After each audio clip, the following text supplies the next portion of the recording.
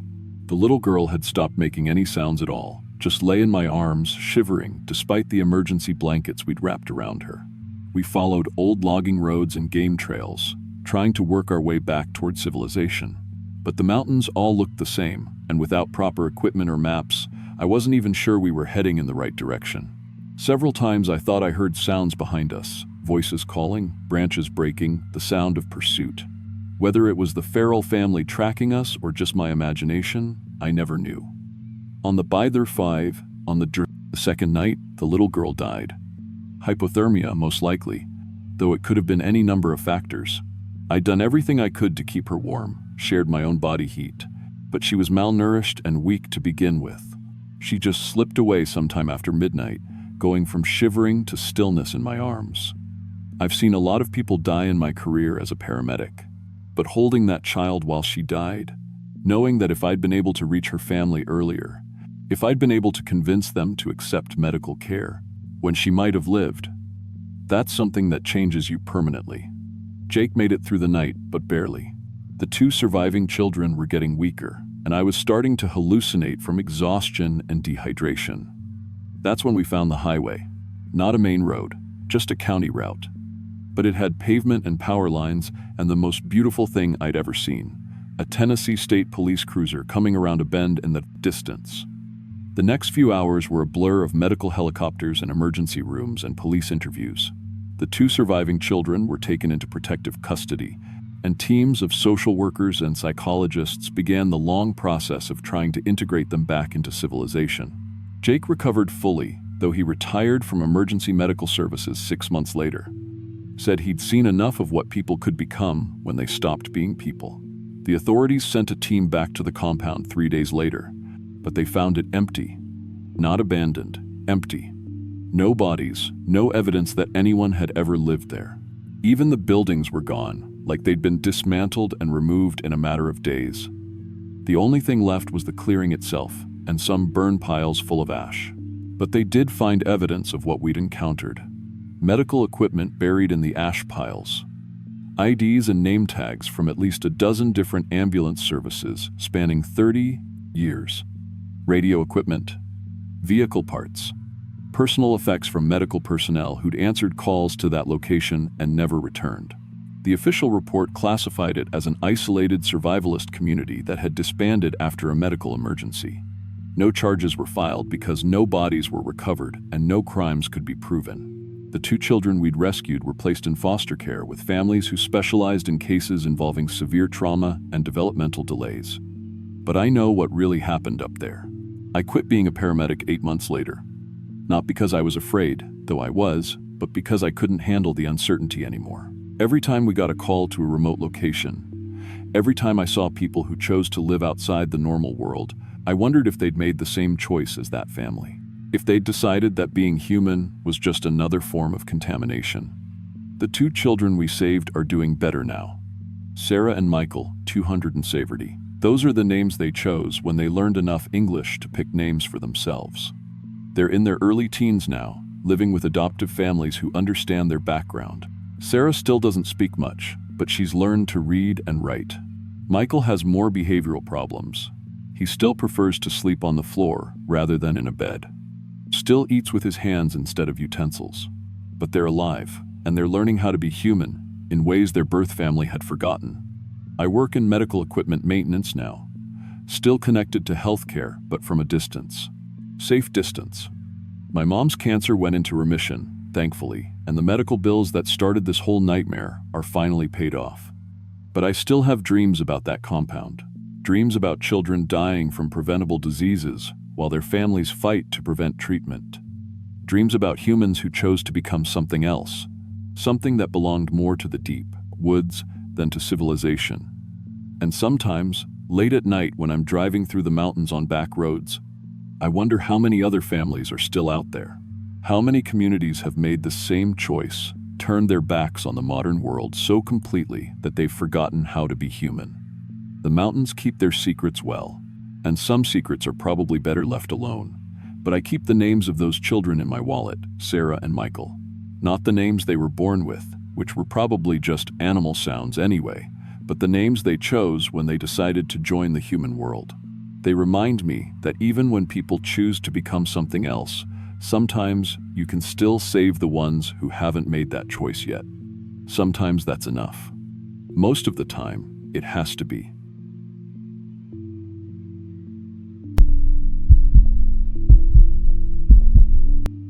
I was 32 when this happened, back when I still believed the worst thing you could run into in the mountains was a bear or maybe some meth heads cooking in the woods.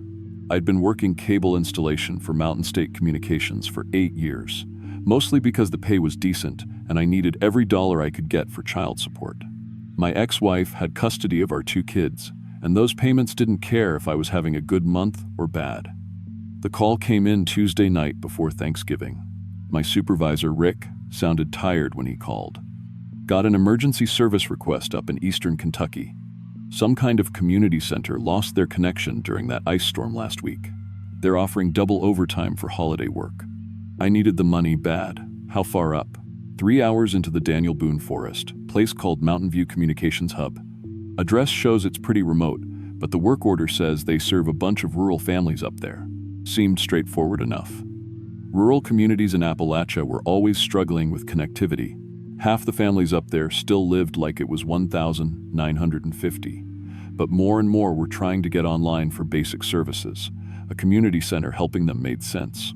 I loaded my van Wednesday night with the usual equipment: coaxial cable, fiber optic lines, signal boosters, modems. The weather was turning nasty, temperature dropping into the 20s, with snow starting to dust the windshield. November 25th, and winter was coming early to the mountains.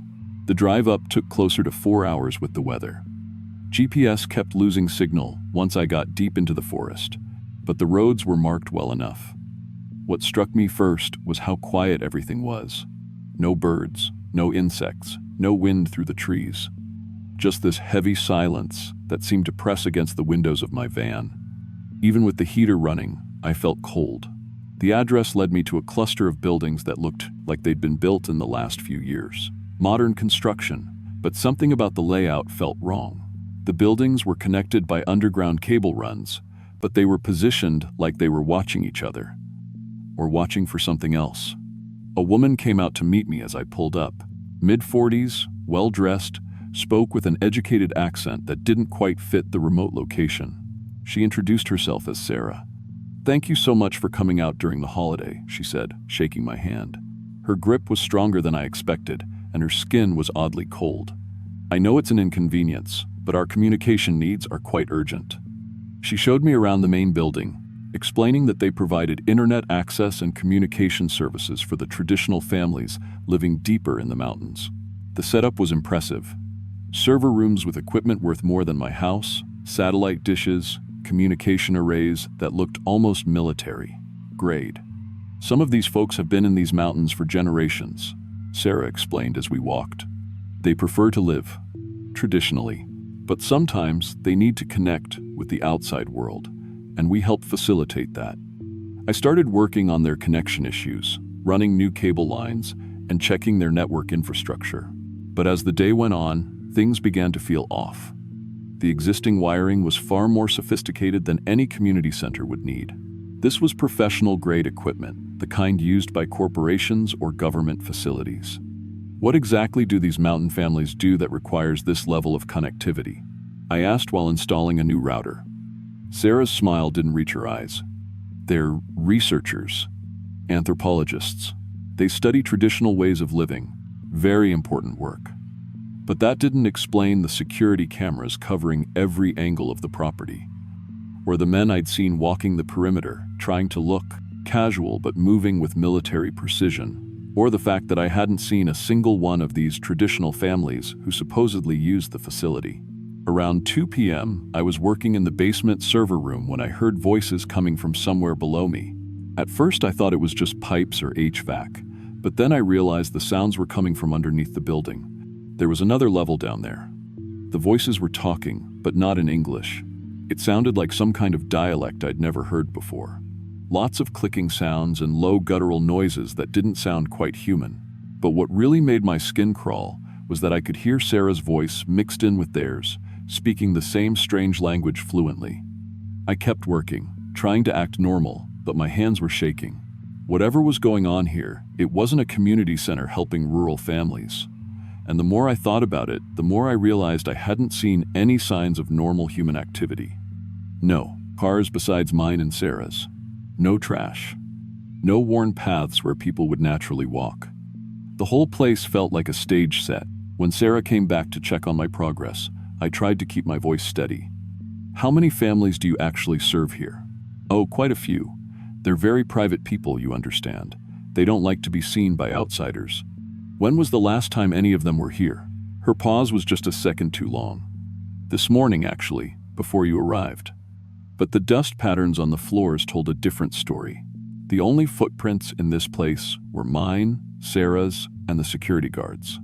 No one else had been in these buildings for weeks, maybe months. That's when I noticed something else that made my blood run cold.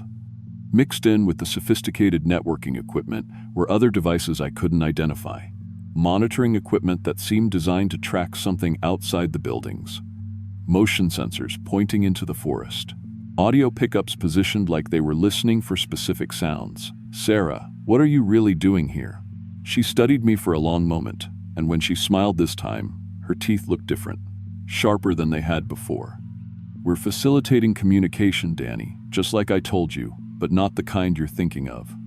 The temperature in the room seemed to drop 10 degrees. Through the basement windows, I could see the sun was setting, and the forest outside was getting darker. But there was movement in those trees now. Shapes that didn't move like animals or people. You see, Danny, the families we serve don't live in houses. They don't drive cars or use phones the way you understand them. They've been in these mountains much longer than your people have. Much longer than anyone remembers. And they have their own ways of communicating. I heard scratching sounds coming from the walls, not like mice or squirrels, like fingernails. Human fingernails, but too many of them. The equipment here isn't for providing internet service, Sarah continued, her voice taking on those same clicking, guttural tones I'd heard earlier. It's for translating, for helping them understand what your kind talks about, what you plan, where you go. The scratching in the walls was getting louder, coming from multiple directions now, and underneath it, I could hear breathing that was too fast and too shallow to be human. They've been watching you since you left your house this morning, Danny, following your van up the mountain roads. They wanted to meet you. Through the windows, I could see them now. Pale shapes moving between the trees, but wrong somehow. Too tall and too thin, moving on all fours, but with limbs that bent in directions human joints don't bend. Their faces were human enough to be recognizable, but stretched and elongated like someone had pulled them in a taffy machine. What are they? I whispered. Family, Sarah said, and her voice was changing too, developing that same clicking quality. Very old family. They've been in these mountains since before the Cherokee, before anyone. Your people called them devils once. Now you call them cryptids or urban legends, but they're real, Danny. And they're hungry. The breathing sounds were coming from everywhere now, the walls, the ceiling, under the floor, and I could hear other things. Giggling that sounded like children, but with an edge that made my teeth hurt, whispering in that clicking language. And underneath it all, a sound like wet meat being pulled apart. I ran. I didn't think, didn't plan, just bolted for the stairs. But when I got to the main floor, the front door was sealed shut. Not locked, sealed, like it had been welded from the outside. The windows too, and the back door led to a hallway that definitely hadn't been there when I arrived. The building was changing around me. Walls were stretching, doorways were narrowing, and the ceiling was getting lower. And everywhere, that scratching sound, like dozens of things with too many fingers, were trying to claw their way in, or trying to keep me from getting out. I found a window in what used to be Sarah's office, and smashed it with a chair. The glass cut my hands as I crawled through, but I could hear things moving in the building behind me. Fast, skittering movements that sounded like spiders the size of people. Outside was worse. The forest had changed. The trees were taller, twisted into shapes that hurt to look at, and between them, I could see the pale things watching me, dozens of them now, crouched in the shadows. They had human faces, but the proportions were all wrong. Eyes too big, mouths that opened too wide, showing too many teeth. One of them stepped out from behind a tree, and I got a good look at what I was dealing with. It had been human once, maybe, but its arms hung down past its knees, and its fingers were easily twice as long as they should be. Its skin was the color of old milk, and when it smiled at me, black liquid ran from between its teeth. It spoke in Sarah's voice. "Where are you going, Danny? We haven't finished talking yet." I ran toward where I'd left my van, but the parking area was empty. The road I'd driven in on was gone too. Instead, there were just more trees, stretching in all directions. And in every shadow, more of those pale shapes were gathering. They moved like they were playing a game, staying just out of sight but making sure I could hear them, giggling and whispering and making wet, sucking sounds. Sometimes they'd mimic voices, my ex-wife calling my name, my kids asking why Daddy wasn't coming home. I stumbled through the forest for what felt like hours, the pale things herding me deeper into the mountains. Every time I tried to change direction, they'd appear in front of me, grinning with too many teeth, forcing me to keep moving the way they wanted. The worst part was that they were learning. Every few minutes, one of them would try to talk to me, and their human speech was getting better. Like they were practicing, figuring out how to sound normal so they could fool the next person who came looking for me. Finally, I found myself in a clearing I didn't remember entering. In the center was a pile of equipment, cable repair trucks, telephone service vans, utility vehicles from a dozen different companies. All of them looked like they'd been there for years, slowly being reclaimed by the forest. And scattered around the vehicles were clothes, work uniforms, tool belts, personal belongings, but no bodies, just empty clothes, like the people wearing them had simply evaporated. Sarah was standing in the middle of the clearing, but she wasn't human anymore. Her limbs were too long now, her skin had taken on that milky pale color, and when she opened her mouth to speak, I could see that her tongue was split into 3 parts. "This is where we bring them," she said, her voice echoing strangely in the clearing. "The repairmen, the utility workers, the helpful people who come to fix our problems, we learn from them. Their voices, their words, their ways of thinking." Around the edges of the clearing, dozens of the pale things were watching me. Some of them were wearing pieces of the scattered clothing, like they were trying to remember what it felt like to be human. "You're going to teach us about cables, Danny. About connections. About the networks that link your people together. And when we've learned everything you know, you'll become one of us. It's not so bad. You'll forget about your children, your money problems, your loneliness. All you'll remember is hunger." That's when I saw my chance. While Sarah was talking, I'd spotted something in the pile of vehicles, a Department of Transportation truck with emergency road flares still mounted on the back. I dove for the truck, grabbed 2 flares, and ignited them. The sudden bright light sent the pale things shrieking back into the trees. They moved like cockroaches when you turn on a kitchen light, fast and desperate to get back to the darkness. Sarah hissed and covered her face, her 2 long fingers smoking where the light touched them. "You can't run forever, Danny. This is our place. You're miles from any road your kind would recognize." But the flares had done something else. In the sudden light, I could see that the clearing wasn't surrounded by endless forest like I'd thought. There was a break in the trees to the south, and I could just make out what looked like a power line. I ran toward it, the pale things shrieking and following but keeping their distance from the flares. The power line led to more power lines, and those led to a maintenance road I never would have found in the dark. It took me 6 hours of walking to reach a highway, and another 2 hours before someone stopped to pick me up. By then, the sun was coming up, and the mountains looked normal again, just trees and rocks and empty sky. I told the state police about the buildings, gave them GPS coordinates from my van's navigation system. But when they went to check, there was nothing there. No buildings, no clearing, no pile of vehicles. Just forest that looked like it had never been disturbed. They found my van 3 days later, parked at a gas station, 200 miles away with the keys in the ignition and all my equipment still in the back. Security cameras showed it had been there since Wednesday night, the same night I'd driven it into the mountains. I don't do remote service calls anymore. I stick to suburbs and cities now, places with streetlights and neighbors and normal human problems. The company keeps offering me overtime for rural work, but I always turn it down. Sometimes, late at night, I get phone calls where no one speaks, but I can hear that clicking language in the background. And sometimes I catch myself listening to my kids' voices too carefully, making sure they still sound the way children should sound. Because I know there are things in those mountains that are still learning how to be human, and they're getting better at it every day. I just hope they never get good enough to fool anyone else.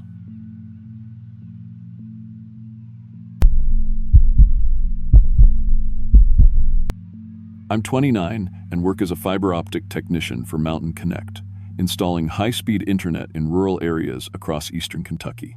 It's honest work, and honestly, after bouncing between dead-end jobs for most of my 20s, I was grateful to have something steady that got me outdoors. The company had been pushing into more remote areas lately, trying to connect mountain families who'd been without reliable internet for decades. I'd done dozens of installations by then, but nothing quite like what I got assigned the week of Thanksgiving 2023.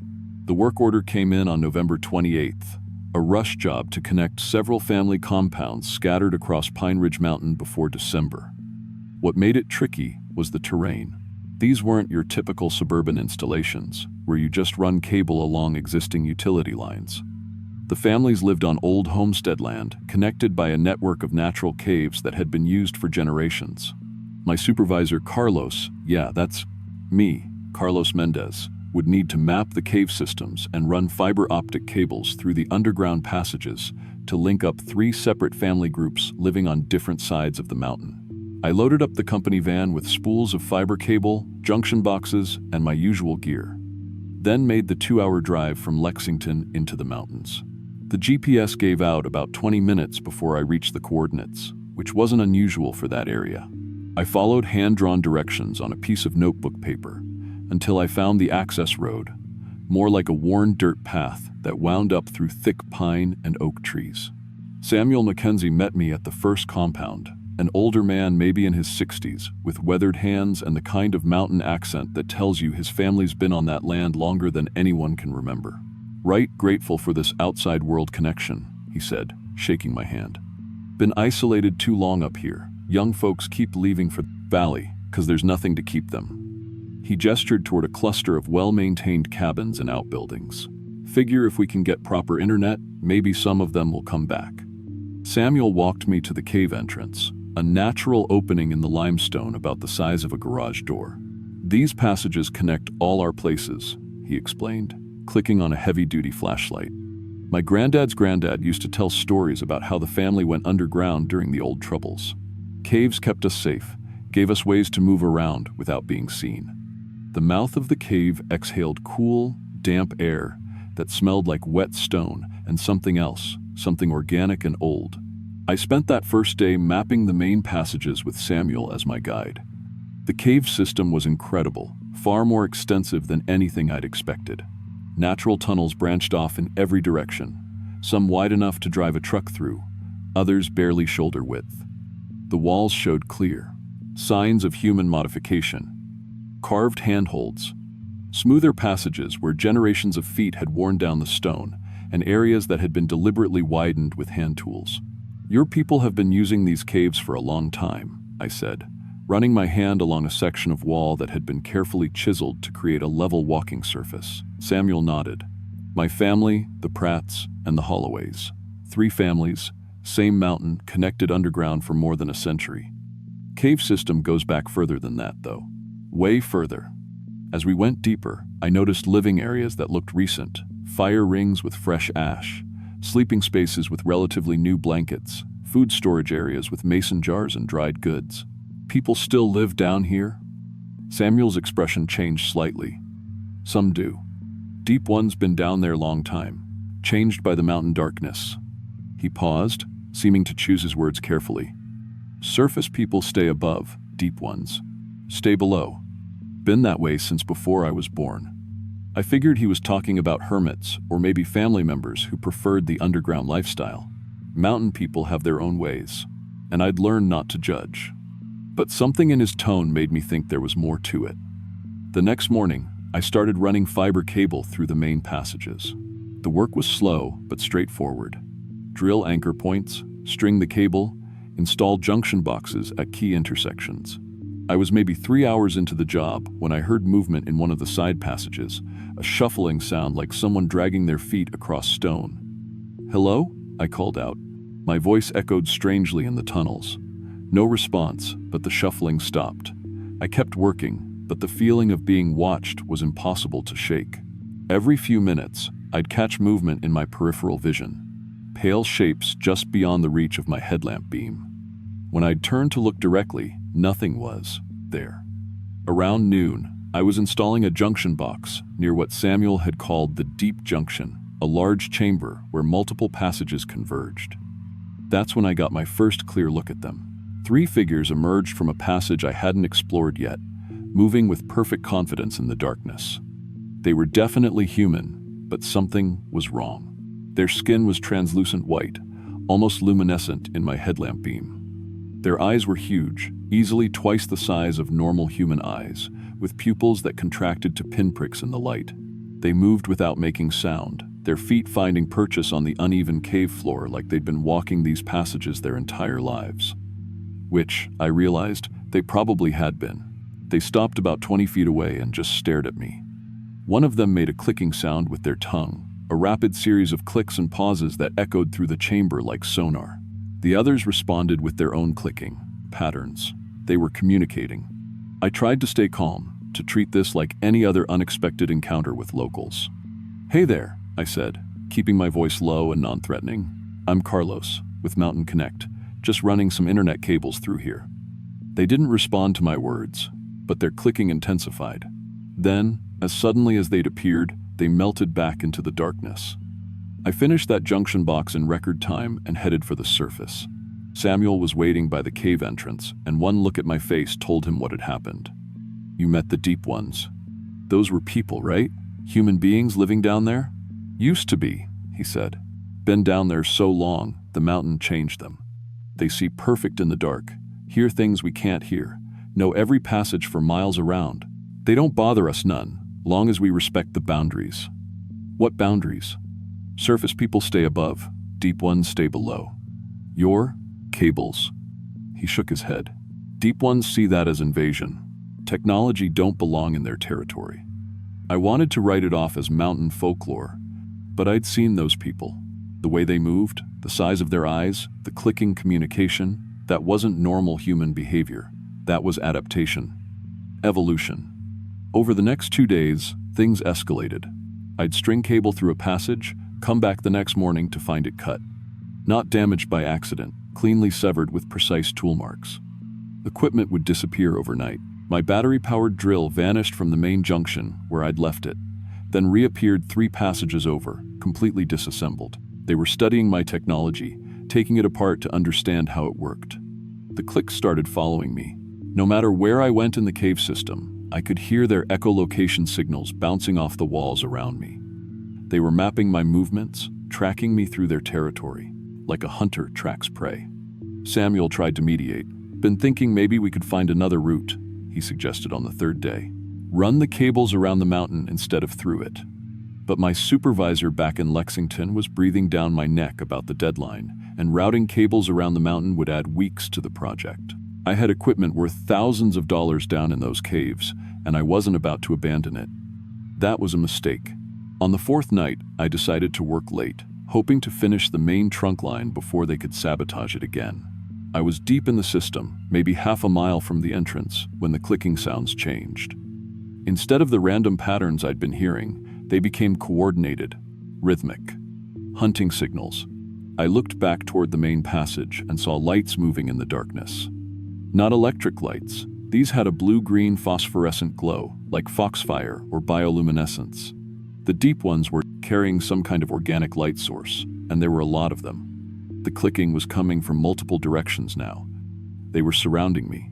I grabbed my equipment and started moving toward what I thought was the exit, but in my panic, I took a wrong turn. The passage I was in started narrowing, forcing me to duck, then crawl. Behind me, I could hear them moving with fluid grace through spaces that would challenge an experienced caver. The clicking got closer, louder, more urgent. I reached a dead end, a chamber barely large enough to stand in.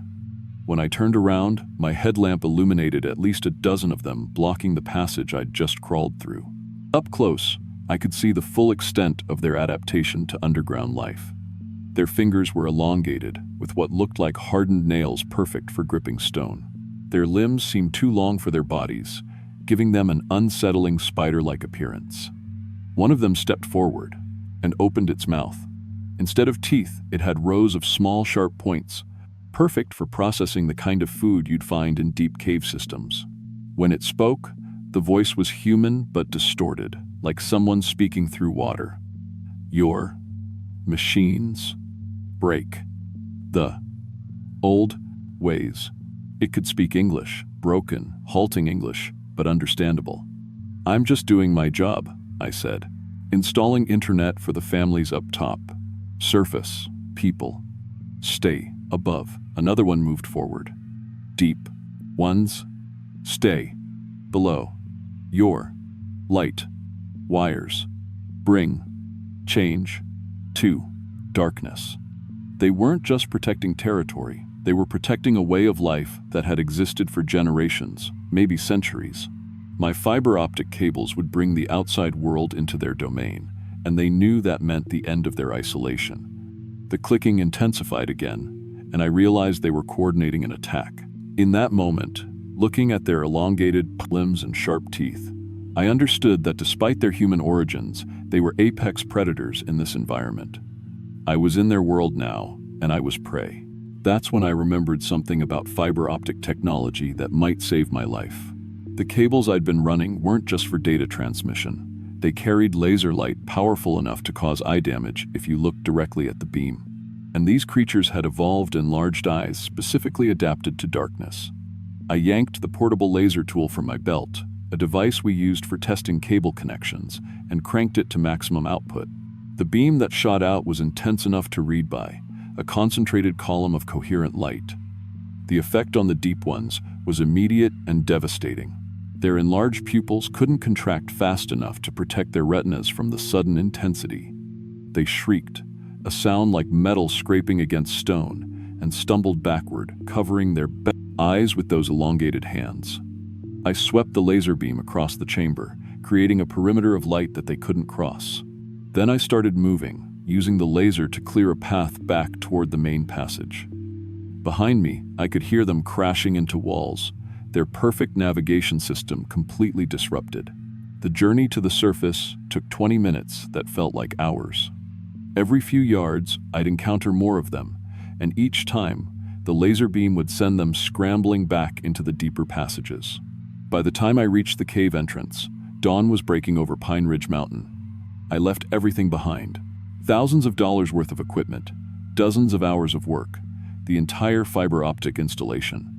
I threw my remaining gear into the van and drove straight back to Lexington without stopping. When I called my supervisor to report the situation, I told him the cave system was unstable and too dangerous for installation work. The company wrote off the lost equipment and found an alternative route around the mountain that took 6 months longer but avoided the underground passages entirely. I transferred to a different territory after that. Suburban installations, office buildings, anywhere that didn't require going underground. To this day, I won't take jobs that involve caves or tunnel systems. Samuel Mackenzie called me a few weeks later to check if we'd be coming back to finish the work. I told him the project had been canceled and suggested he contact the company about alternative installation options. He didn't seem surprised. "Probably for the best," he said. "Deep One's been quiet since you left. Boundaries are important in these mountains. Some things are better left undisturbed." I never went back to Pine Ridge Mountain, but I've done some research since then. The cave system up there extends for hundreds of miles underground, connecting not just the 3 family compounds but dozens of other mountain communities across eastern Kentucky. Geologists have documented passages that go deeper than anyone has ever fully explored. I still wonder how many of them are down there, how long they've been adapting to that underground environment, what else they might have learned or evolved in all those years of isolation. Sometimes I think about that coordinated clicking, the way they moved through absolute darkness with perfect confidence, and I realize that I barely scratched the surface of what was really living beneath Pine Ridge Mountain. The families up there eventually got their internet connection through the surface routing, but I heard from other techs that the service was spotty for months after installation. Cables would get damaged, equipment would malfunction, signals would just disappear for no technical reason. Like something down below was still interfering, still protecting its territory from the outside world. I'm good with that. Some boundaries should be respected.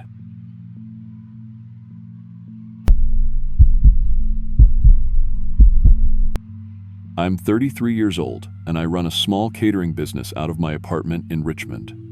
Been doing it for about 6 years now, mostly corporate events and birthday parties, nothing too fancy.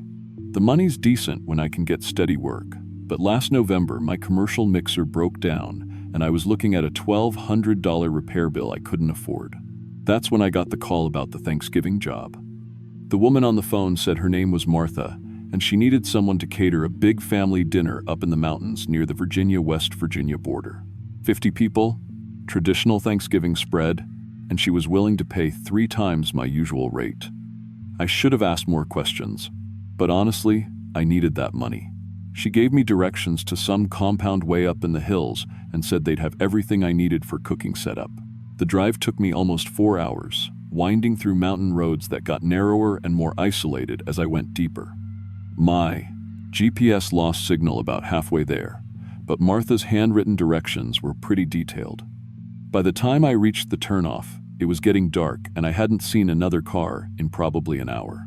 The compound was bigger than I expected, maybe 8 or 9 buildings scattered around a central area, all connected by gravel paths. Looked like it had been there for decades. The kind of place where extended families all lived together on the same property. Martha met me at what looked like the main house. She was probably in her 60s, gray hair pulled back tight, wearing a simple dress that might have been handmade. "So grateful you could come," she said, and her accent was thick mountain dialect. "Been planning this gathering for months. Family's so excited to have proper outside cooking." The way she said outside cooking struck me as odd, but I figured she just meant professional catering instead of home cooking. She showed me to their kitchen area, which was basically a large covered pavilion with some gas burners, prep tables, and a big wood-fired oven. Primitive setup, but workable. As I unloaded my van, I could see family members moving around the other buildings. Lots of them, all ages, and they kept glancing over at me with what seemed like unusual interest. "They're just curious," Martha explained when she noticed me looking around. "Don't get many outsiders up here, especially ones who can teach us proper cooking ways." I started setting up my ingredients and equipment, planning to begin prep work that evening and finish everything the next day. The family members gradually gathered around to watch me work, and I figured I'd give them a little cooking demonstration while I prepped vegetables. I showed them how I diced onions efficiently, the proper way to clean and quarter chickens, techniques for seasoning that would feed a crowd. That's when I started noticing something weird. After I demonstrated each technique, whoever it was watching would practice it themselves with perfect precision. Not just getting it right after a few tries. I mean exactly replicating every movement, every angle, even the rhythm of my knife work. At first I thought they were just fast learners, maybe people who worked with their hands a lot and picked up motor skills quickly. But then I noticed they were copying more than just my cooking techniques. One of the younger women mimicked the way I pushed my hair back from my forehead. A teenage boy started using the exact same gestures I used when I talked, down to how I moved my hands. When I adjusted my apron strings, 3 different people made the same adjustment to their own clothes. "You teach us good cooking ways," Martha said, watching me bread chicken pieces. But as she talked, I realized her accent was shifting. The thick mountain dialect from earlier was fading, and she was starting to sound more like me, same speech patterns, similar vocabulary. When I mentioned I was from Richmond, she repeated the city name with my exact pronunciation and inflection. The family kept asking questions about my life. Where did I learn to cook? Did I have family? What was my apartment like? How did I start my business? Normal conversation, mostly, but they wanted details about everything. How I organized my spice rack, what brand of knives I preferred, where I bought my ingredients. They seemed less interested in the food itself and more interested in studying how I moved through the world. As the evening went on, I heard something that made my blood run cold. From one of the other buildings, I could hear my own voice having a conversation. Not similar to my voice, my exact voice, discussing cooking techniques with someone. I stopped what I was doing and listened. The voice was talking about proper seasoning ratios, using phrases I'd said earlier, but I was standing right there in the outdoor kitchen. "Probably just your voice carrying," Martha said when she saw my confused expression. "Sound travels funny in these mountains." But I knew that wasn't right. I walked toward the building where the voice was coming from, and the conversation stopped immediately. Through the window, I could see a woman about my age practicing movements in front of a mirror. The way I stood, the way I held my shoulders, the gestures I made when I explained something. When she noticed me watching, she froze and stepped away from the mirror quickly. "Just learning proper outside talking," she said, but her voice was wrong. It was my voice coming out of her mouth. I went back to the kitchen area, but I couldn't shake the feeling that something was seriously off. As I continued prepping food, I noticed the family members were taking notes. Detailed notes about how I moved, how I seasoned food, even how I organized my workspace. They had notebooks full of observations about my habits and behaviors. "We like to learn from outsiders," Martha explained when she caught me reading over someone's shoulder. "Want to understand how proper cooking works." But the notes weren't just about cooking. Someone had written down that I rubbed my neck when I was thinking, that I always tasted food from the left side of the spoon, that I had a small scar on my right hand. They were cataloging everything about me with an intensity that felt wrong. That night, I slept in my van instead of accepting their offer to stay in one of the guest buildings. I kept my doors locked and tried to convince myself I was overreacting. Maybe they were just isolated people who didn't get much interaction with outsiders. Maybe they were genuinely interested in learning professional cooking techniques. But when I woke up around 3 a.m., I could see lights in several buildings and hear what sounded like multiple people practicing conversations, all using my voice. The next morning, I found clothes laid out near my van, exact copies of what I'd worn the day before. Same brand jeans, same style of shirt, even the same style of hiking boots. When I asked Martha about it, she said they'd gotten them in town as a thank you gift.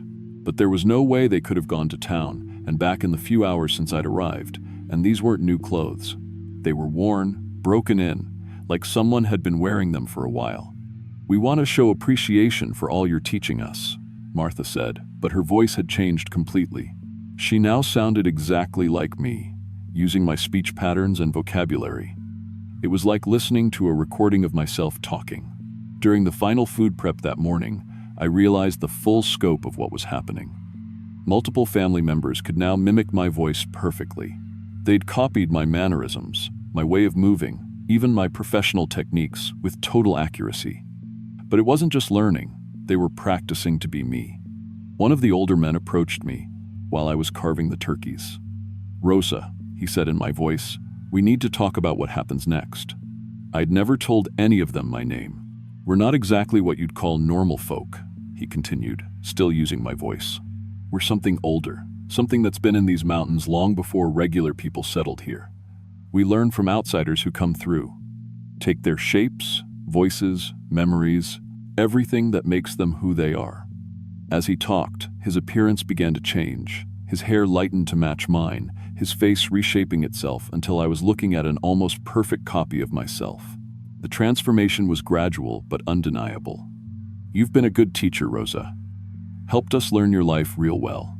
Now we can become you and live that life ourselves." I looked around and realized the entire family was changing, shifting, becoming various versions of me. Different clothes, different ages, but all unmistakably copies of Rosa the caterer. I've been practicing my identity so they could take it over completely. "What happened to the others?" I asked, thinking about those worn clothes. The cooking equipment in their kitchen that looked professionally maintained.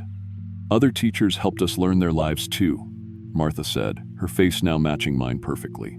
"Delivery drivers, repair technicians, social workers. Anyone who came up here alone and spent time with us, we become them and go live their lives down in the regular world. Nobody notices the difference if you copy someone perfectly."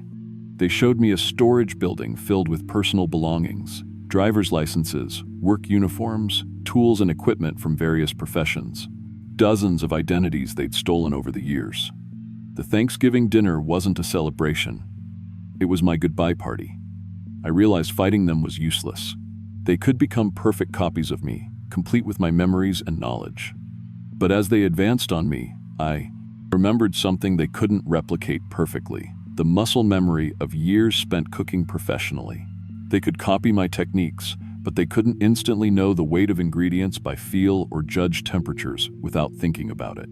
I grabbed a container of paprika and threw it at the nearest copy of myself, then knocked over one of the gas burners, creating chaos and confusion. While they tried to organize themselves, I used my knowledge of professional kitchen safety to create diversions, turning on all the gas without lighting it, mixing cleaning chemicals that would create smoke, overturning hot oil that would spatter and burn.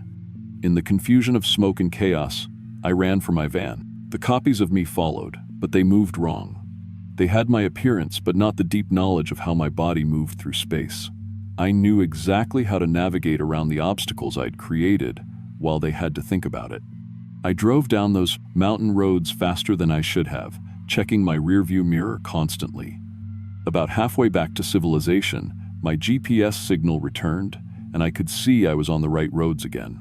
When I reached the main highway, I called 911 and tried to explain what had happened. The police investigated, of course, but when they went to the location I described, they found only empty buildings and no signs of recent habitation. No evidence of the family, no traces of my cooking equipment, nothing to support my story. The whole compound looked like it had been abandoned for years. But over the next few months, I started noticing things. A catering order that was placed using my business name, but I hadn't taken it. A woman who looked exactly like me working at a restaurant across town. A delivery driver who swore he'd seen me at an address I'd never been to. Small signs that perfect copies of people were living their stolen lives in and around Richmond. I still cater events, but I don't take jobs in remote locations anymore. I don't work alone if I can help it, and I never go anywhere without telling multiple people exactly where I'll be. The money from that Thanksgiving job never came through, of course, but I managed to get my mixer repaired anyway. Sometimes I wonder how many of the people I interact with in my daily life are really who they appear to be. How many are just very good copies, living stolen identities they learned by watching and studying and practicing until they could replace someone completely. Looking back now, I think those things in the mountains have been doing this for a very long time, slowly infiltrating the outside world one stolen life at a time. And to this day, I still check my mirrors more than I probably should, just to make sure the face looking back at me is really mine.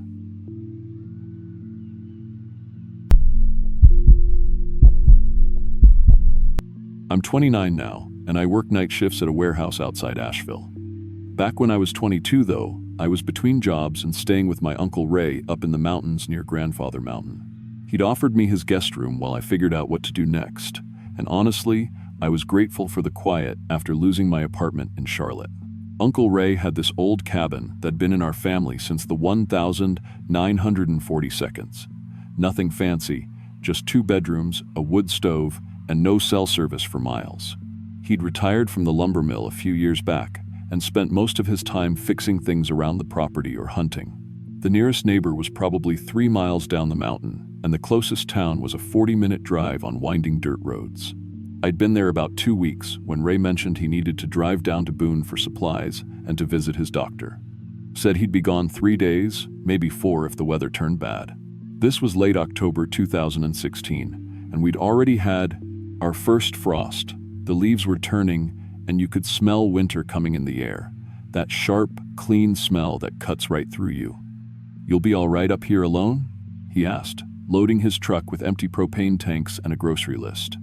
"Got plenty of firewood stacked, and there's a generator in the shed if the power goes out." I told him I'd be fine. I was looking forward to the solitude, actually. I'd brought some books. My laptop still had a few movies downloaded on it, and I figured I could catch up on sleep without hearing traffic or neighbors through thin apartment walls. Ray left on a Tuesday morning, and for the first day, everything was normal. I spent most of it reading on the porch, enjoying the quiet and the view down the valley. Made myself dinner on the gas stove when the sun started setting behind the ridgeline. The temperature dropped fast once the sun disappeared, and I got a fire going in the wood stove before settling in with a book. That's when I started noticing things. Around 9 that night, I heard what sounded like footsteps on the gravel driveway. Heavy, deliberate steps, like someone wearing boots. I looked out the front window but couldn't see anything in the darkness. The porch light only reached about 20 feet, and beyond that was just black trees and shadows. I figured it might be a deer or maybe a black bear. Ray had mentioned they sometimes came around looking for garbage or bird feeders. I turned off the inside lights and waited by the window for a few minutes, but I never saw anything move. The footsteps stopped and everything went quiet again. Wednesday morning, I found something strange. There were boot prints in the frost around the cabin, but they didn't make sense. They started at the edge of the driveway, went in a complete circle around the house, then stopped right back where they'd started. No trail leading to or from the circle.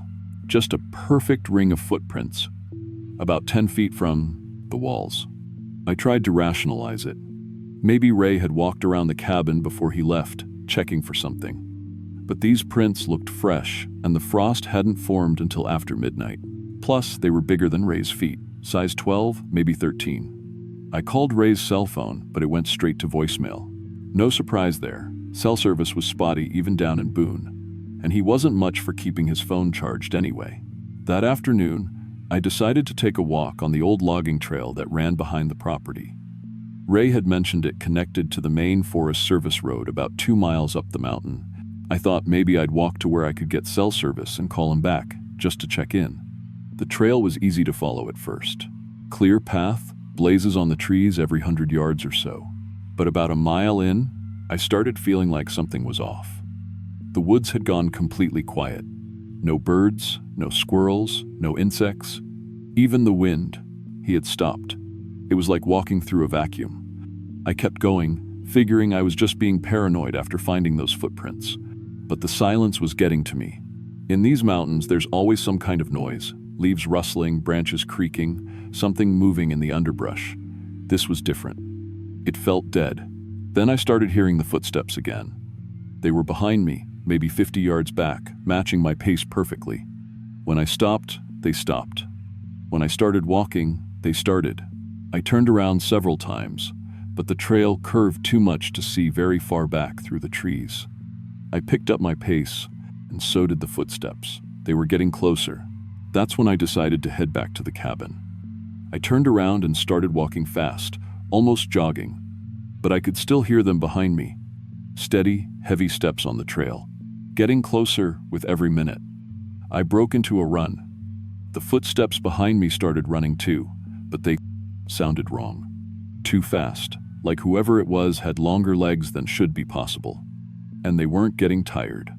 I was gasping for air after a quarter mile, but those steps stayed steady and strong. I made it back to the cabin and slammed the door behind me, locking both deadbolts. I stood there, catching my breath, listening for the footsteps to reach the clearing around the house. Nothing. Complete silence again. I looked out the window and saw the trail leading into the trees. No sign of anyone coming out of the woods. No movement at all. But I could feel something watching me from the darkness between the pines. That night, around midnight, I heard tapping on the windows. Soft at first, like maybe a branch blown by wind, but there was no wind. And the tapping moved from window to window, circling the house. Always 3 taps, then a pause. 3 taps, pause. 3 taps, pause. I grabbed Ray's flashlight and went to the front window. When I shined the light, outside, the tapping stopped immediately. I could see the front yard clearly, the driveway, the edge of the woods. Nothing there. As soon as I turned off the flashlight, the tapping started again, this time at the back of the house. I didn't sleep that night. Just sat in Ray's chair by the wood stove with the fire burning and the flashlight in my hand. Every hour or so, the tapping would start again, making its way around the house. I never saw anything when I looked outside with the light. Thursday morning, I found more footprints in the frost, but these were different. They started at the tree line, came right up to each window around the house, then went back to the woods. And they were pressed deep into the ground, like whoever made them was carrying something heavy or was heavier than they should be. I tried to start Ray's old truck, thinking I'd drive down to town and wait for him there. The engine turned over, but wouldn't catch. I checked the gas gauge, full tank. Tried again. Nothing. I popped the hood, but I don't know much about engines. Everything looked normal to me. That's when I noticed the smell.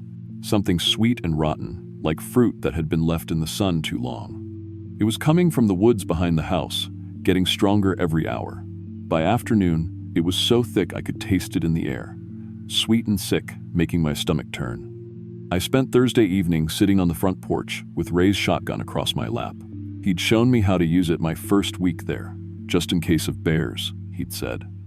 I kept watching the tree line, waiting for something to move. The smell was getting worse, and now there were flies buzzing around the cabin even though it was too cold for flies. Right before sunset, I saw it. Something tall moving between the trees about 100 yards out. Too tall to be a person, but it moved like one. Upright, on two legs, but wrong somehow. Like it was trying to walk like a human, but couldn't quite get it right. I raised the shotgun and called out, "I can see you.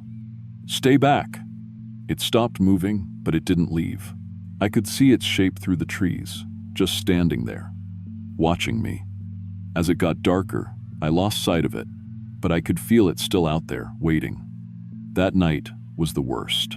The tapping started again around 10, but this time it was louder, more insistent, and it wasn't just on the windows anymore. I could hear it on the roof, moving back and forth above my head. Heavy footsteps on the shingles, stopping right over where I was sitting. Then it started making noise. At first, it sounded like Ray's voice calling my name from outside. "Tommy, Tommy, come out here, I need help." But Ray was in Boone, and the voice was wrong. Too high, like someone doing a bad impression. "Tommy, the truck's broken down, I need you to help me." I knew it wasn't Ray, but part of me wanted to believe it. Wanted to open that door and find my uncle standing there with a reasonable explanation for everything. Instead, I stayed put and kept the shotgun ready. The voice got angry. Started saying things Ray would never say, using words he'd never use. Demanding that I come outside, threatening what would happen if I didn't. Then it started scratching at the door. Long, slow scratches, like fingernails dragging down the wood. But deeper than fingernails could go. Gouging marks I could hear through the thick oak door. I called 911 on Ray's landline, but the line was dead. No dial tone, no static, nothing. The scratching moved to the windows. I could see gouges appearing in the glass, long lines spreading across each pane. But I still couldn't see what was making them. I sat in that chair all night with the gun, listening to something circling the house, scratching and calling my name in my uncle's voice, waiting for the glass to break or the door to give way. Just before dawn, everything stopped. The scratching, the voice, the footsteps on the roof. Complete silence again. I waited until full daylight before I went outside. The scratches were real. Deep gouges in the door and every window. The boot prints in the frost were deeper now. Pressed so far into the ground they looked like something incredibly heavy had been walking around the house. But strangest of all, Ray's truck started on the first try. I threw my stuff in a bag and drove straight down the mountain. Didn't stop until I reached town, where I called Ray at his doctor's office. He said he'd be home that afternoon and asked if everything was all right. I told him I'd had some car trouble and decided to head into town. Didn't mention the rest of it. What would have been the point? Ray found the scratches when he got back. Called me that evening asking what had happened to his door and windows. I told him I didn't know, maybe a bear or something. He didn't sound convinced, but he didn't push it. I never went back to that cabin. Ray offered to let me stay again a few times over the years, but I always found excuses. He replaced the door and windows, said everything was fine now. But I know better. I still work night shifts, and sometimes when I'm walking to my car after work, I catch that same smell. Sweet and rotten, carried on the wind. And I remember those footsteps following me down the mountain trail, getting closer with every step. Looking back now, I think whatever was out there in those woods was playing with me, testing me, seeing how long I'd stay, how much I could take before I ran. I'm glad I didn't find out what would have happened if I'd opened that door.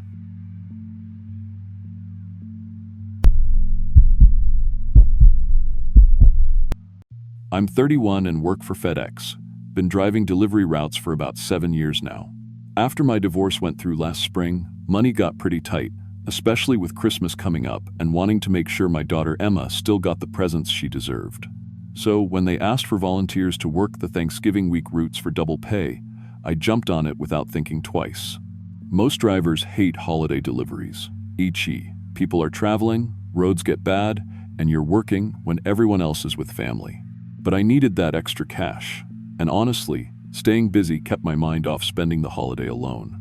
My regular route covers the suburbs around Knoxville, but the holiday volunteer shifts meant picking up the mountain deliveries that our regular drivers couldn't handle.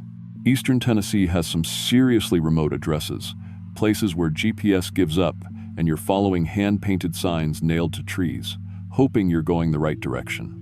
I'd done mountain runs before, so it didn't worry me much. Mountain folks are usually pretty friendly, even if they live way off the beaten path. They order practical stuff mostly, tools, medical supplies, things they can't get easily in town. November 24th was brutal cold, with snow starting to fall early in the afternoon. I had 47 packages to deliver, and most of them required driving up these narrow dirt roads that snaked through the mountains. The last delivery on my manifest was a big medical supply box going to Hollow Creek Family, 1247 Ridge Road. Heavy package, probably diabetes supplies or something similar. Address was way out past everything else, but the double time pay made it worth the extra drive. Around 4 in the afternoon, I was heading toward Ridge Road when my GPS just died. Screen went black, wouldn't respond to anything. No big deal. I'd been delivering in these mountains long enough to navigate by landmarks and road signs. Sure enough, about a mile past where the GPS quit, I started seeing these hand-painted wooden signs pointing toward Hollow Creek. The paint looked fresh, which was good, meant people actually lived back there and maintained the markers. The November sun sets early in the mountains, and I could feel that familiar pressure change you get when you're driving deeper into wilderness. Temperature was dropping fast, and the snow was getting heavier. My truck's heater was working overtime, but I could still see my breath when I talked into my radio to update dispatch on my progress. The road kept winding down into this narrow valley, trees getting thicker on both sides. When I finally found 1247 Ridge Road, I knew immediately something was different about this place. It wasn't just one house structs. It was a whole cluster of buildings scattered around this little hollow. Old structures. Some looked like they might have been built 50 years ago or more. Tar paper roofs, mismatched siding, a few that were just bare wood that had gone gray with age. But what really caught my attention was the smoke coming from multiple chimneys and the fact that there were people, a lot of people, watching me from porches and doorways. I parked my truck and grabbed the medical supply box from the back. Heavy thing, probably 40 pounds. As I walked toward the nearest building, people started coming out to look at me. Men, women, children, I counted at least 20, maybe more. What struck me as odd was that they were all barefoot, in November, with snow on the ground. Their clothes were layers of what looked like rags and animal skins, and their hair was wild and matted. But they moved with purpose, like they'd been waiting for me. A bearded man who seemed to be their leader stepped forward. He looked at my truck, then at me, then said in a voice that was perfectly clear, "Big truck. Many boxes inside. We take all now." I held up the package I was carrying and pointed to the shipping label. "I've got one delivery for this. Address," I said, keeping my voice friendly but professional. "Medical supplies for Hollow Creek Family." The man took the package and examined the label, turning it different directions like he was trying to read it. After a moment, he looked back at me and said, "All boxes ours. Truck ours. You walk away." That's when I realized these weren't customers waiting for a delivery. These were people who had figured out how to intercept delivery trucks. The fresh road signs, the organized way they'd come out to meet me, the coordinated way they were positioning themselves, this wasn't random. They'd done this before. While the bearded man was talking, I noticed children had started moving toward my truck. Not playing or curious like normal kids, moving with intent, like they had specific jobs to do. Adults were spreading out too, blocking the narrow road I'd used to get down into the hollow. They weren't threatening exactly, but they were definitely controlling the situation. "Look," I said, backing slowly toward my truck. "I'm just doing my job here. You want to file a complaint about delivery service, you need to call the company. I can give you the customer service number." The leader stepped closer and pointed at my truck. "Many boxes. We need. You leave now, walk out. No hurt." I counted at least 30 people now, all moving with this weird pack coordination. The children were underneath my truck. I could hear them messing with something down there. The adults had formed a loose circle around the whole area. Nobody was running or shouting, but they were definitely working together like they'd practiced this. I made it to my driver's door just as they decided to rush me. The sound was incredible, not screaming or yelling, but this coordinated whooping noise, like a hunting call. Hands grabbed at my door handle as I slammed it shut and hit the locks. Within seconds, they were swarming my truck. Kids crawling all over the hood and roof, adults pounding on the windows with rocks and pieces of wood. The rhythm of it was what scared me most. It wasn't random violence, it was organized. I laid on the horn, hoping the noise might scare them off, or at least alert someone else in the area. Instead, it seemed to excite them more. The leader climbed up onto my hood and pressed his face against the windshield, staring directly at me. His eyes were completely focused, like he was studying me. That's when I felt the truck jerk to one side. The kids underneath had disconnected something important, brake lines maybe, or fuel hoses. I could hear them down there, working with tools. These people had done this enough times to know exactly how to disable a delivery truck. I tried my radio. "Dispatch, this is Unit 47. I need immediate assistance at Hollow Creek Ridge Road." Nothing but static came back. Either the mountains were blocking the signal, or they'd figured out how to jam communications too. The leader was still staring at me through the windshield. Behind him, I could see others going through the motions of unloading packages from trucks, like they were pantomiming previous raids. They'd been living off stolen delivery trucks, probably for years. I put the truck in drive and floored it. Bodies scattered as I plowed through the crowd, but nobody got seriously hurt. They were too fast, too coordinated. I made it about 50 yards up the narrow mountain road before they regrouped and started chasing me, on foot, at a speed that should have been impossible. They followed my truck up that winding mountain road, never falling more than 20 feet behind despite the fact that I was doing 40 miles per hour up a steep grade. Some of them took shortcuts through the forest, appearing ahead of me to throw logs and rocks across the road. I smashed through the roadblocks, but each impact damaged my truck a little more. They were communicating with each other using bird calls and these long howling sounds that echoed off the mountains, coordinating their attack like a wolf pack. Every time I thought I'd gotten ahead of them, more would drop out of trees onto my truck as I passed underneath low branches. My engine started overheating from the strain. Steam was pouring out from under the hood, and I could feel the truck losing power as multiple systems failed. The ones who'd made it onto my roof were working together to puncture my tires with sharpened sticks and pieces of metal scrap. They knew exactly what they were doing. The truck finally died on a narrow bridge about 2 miles up from the hollow. Steam everywhere, engine completely seized. The pack surrounded the disabled vehicle immediately, whooping with victory. I tried using the hydraulic liftgate to knock attackers off the roof, hitting the controls over and over while they swarmed around back. The emergency flashers and horn created chaos for maybe 30 seconds, but they adapted fast. The leader directed others to tear open the cargo bay systematically, like they'd done this exact thing dozens of times before. I watched in horror as they fought over my packages like wild animals, ripping open boxes and scattering contents everywhere. When the leader found the medical supplies and held them up like a trophy, the whole pack let out this celebratory howl that echoed through the mountains. That's when I knew they were completely distracted. I slipped out through the passenger window and ran into the forest. 2 days later, state police found me on Highway 25, about 15 miles from where I'd started. Severe frostbite on 3 fingers, hypothermia, dehydrated. I'd survived by finding a hunting blind and wrapping myself in emergency blankets from my first aid kit. The temperature had dropped into the teens both nights.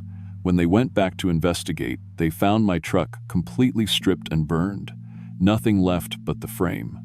But what really bothered the investigating officers was that they found evidence of multiple similar attacks. Burned out delivery vehicles from different companies, some dating back years. UPS, Amazon, Postal Service, NS Star, all stripped and destroyed in the same methodical way. The pack had been systematically raiding supply trucks and living entirely off stolen goods in their mountain stronghold. State police put together a task force, but they never found the hollow where I'd made that delivery. Every time they tried to follow Ridge Road, it led to dead ends or private property with no signs of habitation. I still work for FedEx, but I don't do mountain routes anymore. Every time I see a package marked for Eastern Tennessee, I think about those coordinated howls echoing through the mountains and those 30 pairs of eyes watching me from the tree line. To this day, I check my mirrors obsessively when I'm driving anywhere remote, and I keep my doors locked even in broad daylight. The company never asked too many questions about what happened to Truck 47. Insurance covered the loss, and they transferred me to suburban routes permanently. But sometimes, when I'm delivering to houses in quiet neighborhoods, I catch myself counting how many people are watching from windows and doorways, wondering if they're just curious about their packages or if they're planning something else entirely.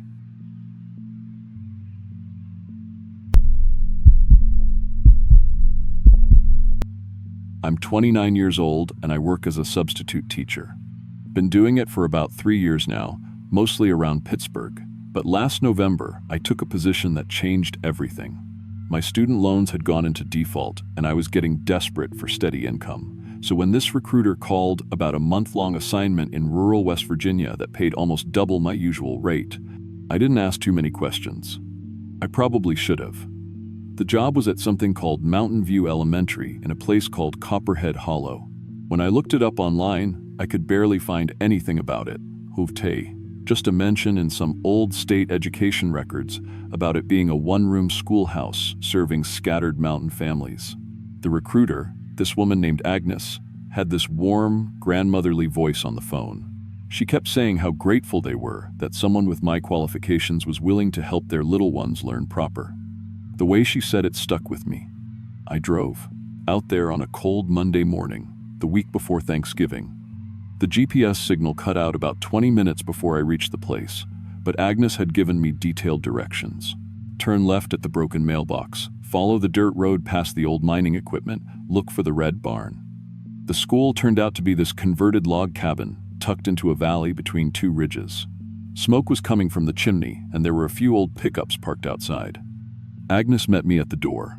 She was probably in her 70s, with steel gray hair pulled back tight, and these bright blue eyes that seemed to take in everything.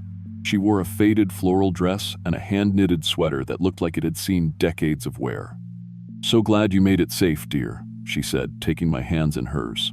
Her fingers were ice cold despite the warmth coming from inside. The children are so excited to meet their new teacher. Inside, 8 children were sitting quietly on wooden benches arranged in rows.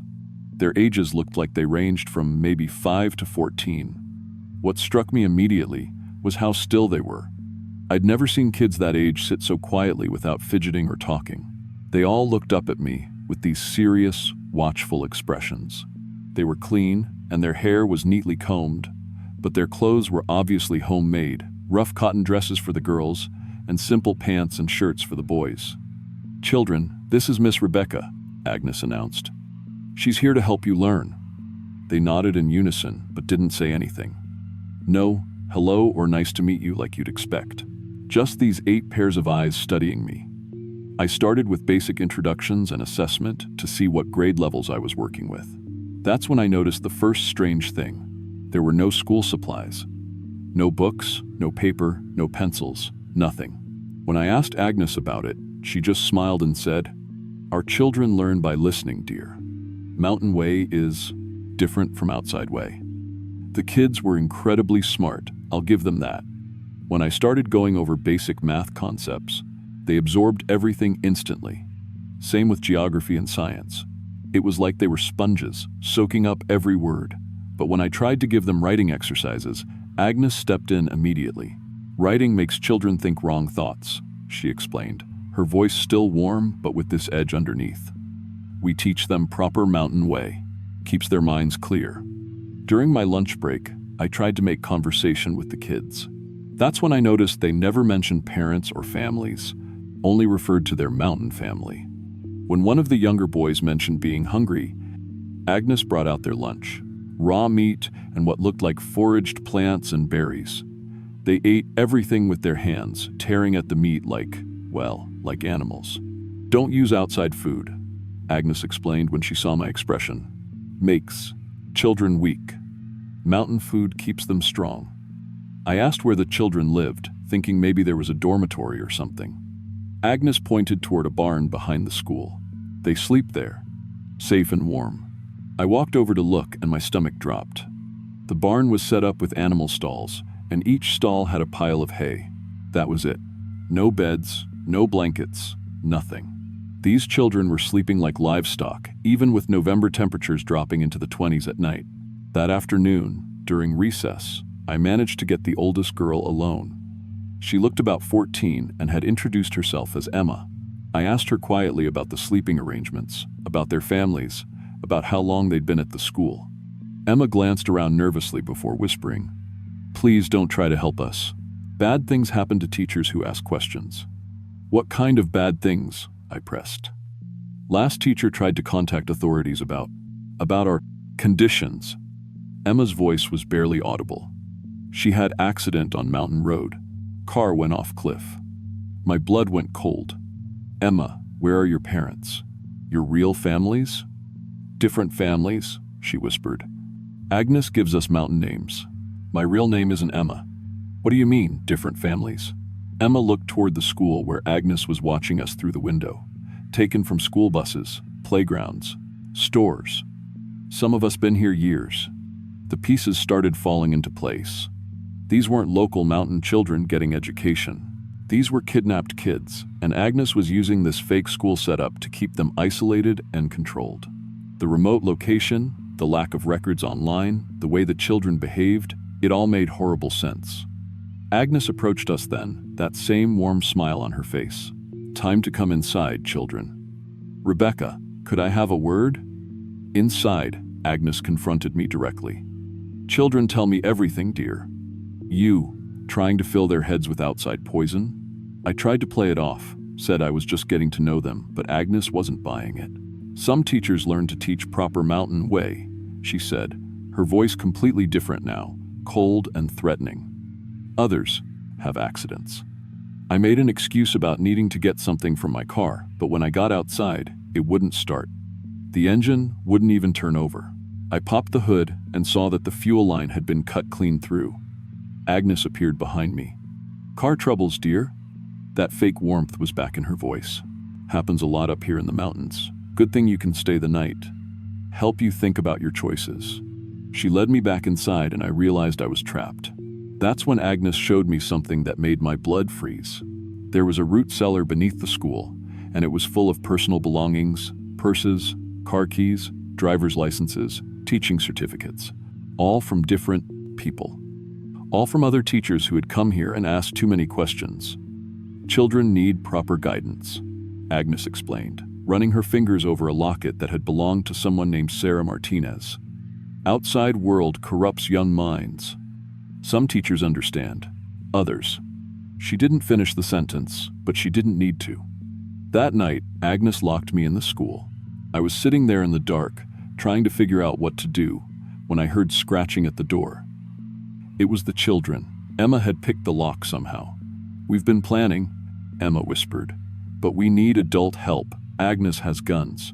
Kills anyone who tries to take us away from Mountain Family." The children showed me supplies they'd been hiding, stolen food, warm clothes, even a hand-drawn map of the area. These traumatized kids had been protecting each other and planning their escape for months. "More teachers coming after Thanksgiving," Emma told me. "Agnes always needs help with new ones. We have to go now." The next morning, during a blizzard, we made our move. Agnes was distracted, preparing for the arrival of more teachers and more children. The kids moved like ghosts, grabbing their hidden supplies and following the route they'd planned. I used every teaching skill I had to keep them calm and organized as we made that terrifying trek through the mountains in whiteout conditions. We made it to a ranger station about 6 miles away. The ranger called the FBI, and 3 days later, they raided the compound. They found 6 more recently kidnapped children that Agnes had been keeping in a separate building. But Agnes and several other adults who'd been helping her had vanished deeper into the mountains. The FBI agent told me later that they'd been tracking reports of missing children in the region for years, but could never find where they were being taken. Agnes had been running multiple fake schools throughout Appalachian regions, always moving, always recruiting new teachers to help maintain the illusion. I testified at the trials. 8 of the children I taught were reunited with their real families. Emma's real name was Sarah Chen, and she'd been missing from Seattle for 2 years. The youngest boy, who Agnes called Daniel, was actually Miguel Rodriguez from Phoenix. He'd been gone for 8 months. I still substitute teach, but never in rural areas anymore. Can't bring myself to drive those mountain roads. Sometimes I wake up in a cold sweat, thinking about those other teachers whose belongings were in that cellar. Thinking about Agnes and whoever was helping her, still out there somewhere in those mountains. The FBI agent gave me his card and told me to call if I ever remembered anything else. To this day, I keep that card in my wallet, because I know Agnes is still out there, probably setting up another fake school, recruiting another desperate substitute teacher who needs the money. I just hope the next teacher asks the right questions before it's too late.